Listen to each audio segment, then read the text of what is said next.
Got it. Fun. Sometimes nothing.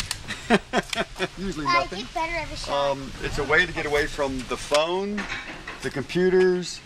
Normally we will, during the day, we'll work around the house or go swimming, go fishing, go on the golf cart.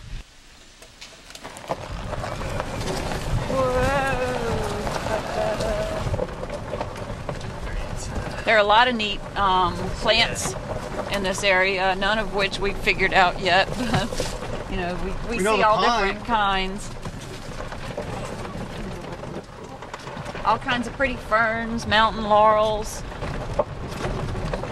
some wildflowers, the raspberries and the blackberries that we were telling you about.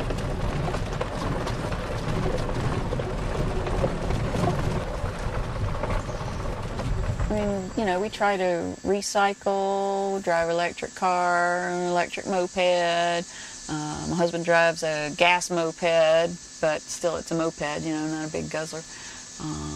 We have a small family. One kid's biological, one kid's adopted. Got a composter. You know, we do all the little things we can think of. For the very same reason that we sort of feel like that's the way everybody ought to live, and nobody else is going to do it if we don't. So, you know, you ask how many times we come up here. Well, kind of as few as possible, but as much to have fun, because we have to drive a gas car to get here. But we drive a little car that gets 40 miles a gallon, if that helps. But, you know, yeah, no, I think about it all the time in everything we do. The design of the house is just this big box. We kind of added that. It had the top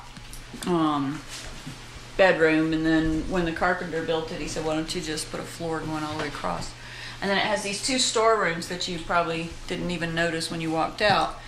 So the storage is way out there, and it sort of makes the house look bigger by having those storerooms. The water walls came as part of the house design. So those are passive solar. So they're filled from here, and they just stay filled forever. And they're about 6 inches wide. So in the summertime, they suck the heat out of here and radiate it out there. In the wintertime, when the sun shines more directly on them, they suck the heat from the sun and radiate it into here. So it just sort of buffers the temperature a little bit, and it won't heat the house or keep it from freezing or anything like that. You'd have, I don't know, have to have the whole thing covered in them, I guess. Whatever. So here's our well. Oh, it makes a really cool noise. Wow, listen. Woo! Bonnie! Now listen to this. That's too neat. Never heard that before. I've never even played with the well.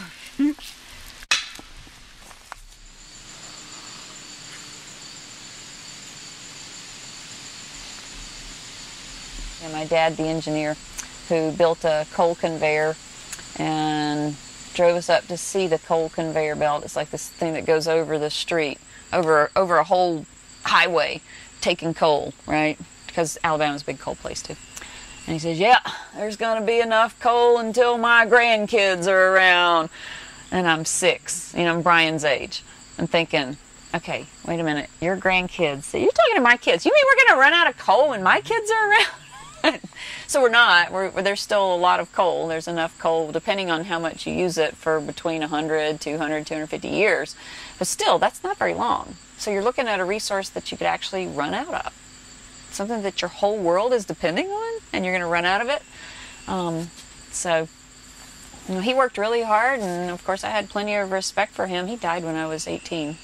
But I've always remembered that day and the way he was when he said it, as though, well, it wasn't going to bug him any.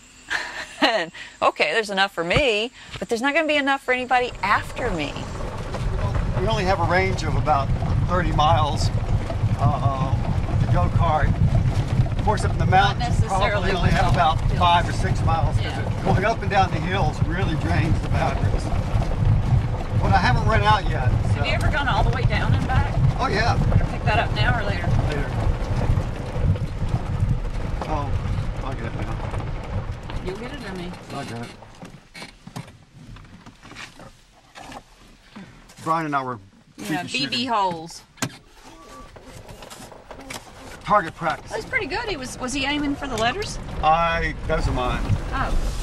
Okay.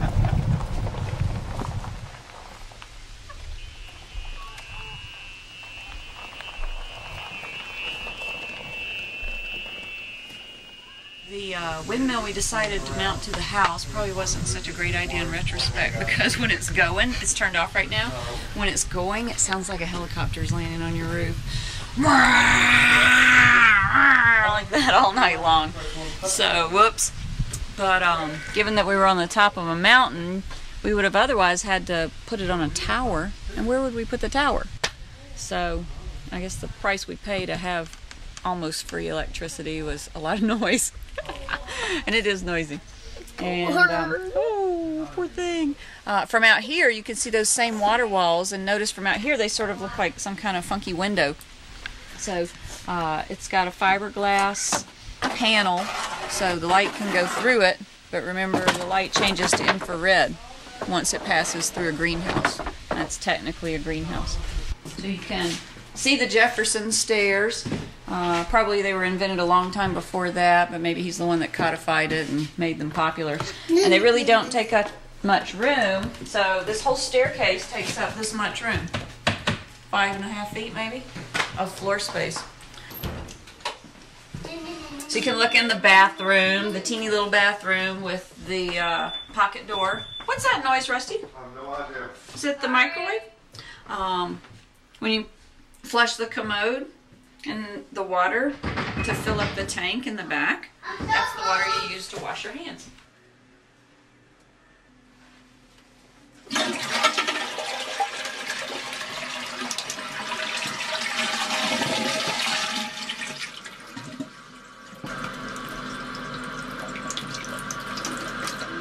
Turkey, bobcats, snakes. We do have 2 poisonous snakes up here. There is the timber rattler, and we have, what's the other one, Bonnie? Copperhead. Don't see many copperheads. That's usually down in the flat areas. But we do have some tumblers. These are hard to get here as well, but you can get them. And this is what the people in Europe use. This is what people in China use. We're just the only ones that don't do this. This one box is the washing machine and the dryer. So, you know, put them in, wash, and then the only thing you have to do is open it up after it's washed and ruffle the clothes up, because you know when you normally wash and it has the spinner and they all plaster up against the side of the drum? Well, if you just leave them there, they'll dry in that shape. So you'll get these like potato chips out instead of clothes. But just the one unit does everything. And look how much space it takes up. It's almost nothing. Here it goes. Stood up, and this bear comes lumbering over the road and stops and stands up, and he stood up with the shovel and held it like this, you know, like I'm a big guy too, you know, and the bear just kind of goes, hoo, hoo, and went back on all fours and went on the other side of the road and down. He said that was the scariest, closest he'd ever been to a bear in his life. He doesn't want to do it again. More water walls. There's where the kids like to play. Rusty went in and completely covered it in wood, and they have little wooden toys in there. Yeah, that's their cubby. It's fun sleeping in there. Up there are pipes naked through, and you can see one pipe running along the edge. So it goes in, snakes, comes back out. That's regular old water that gets heated and pumped through the floor in the wintertime.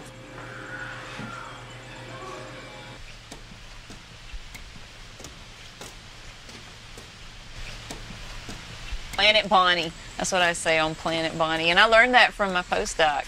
I had this postdoc named John Epifanio, who's way smarter than I am, and like director of research at another university and all that now.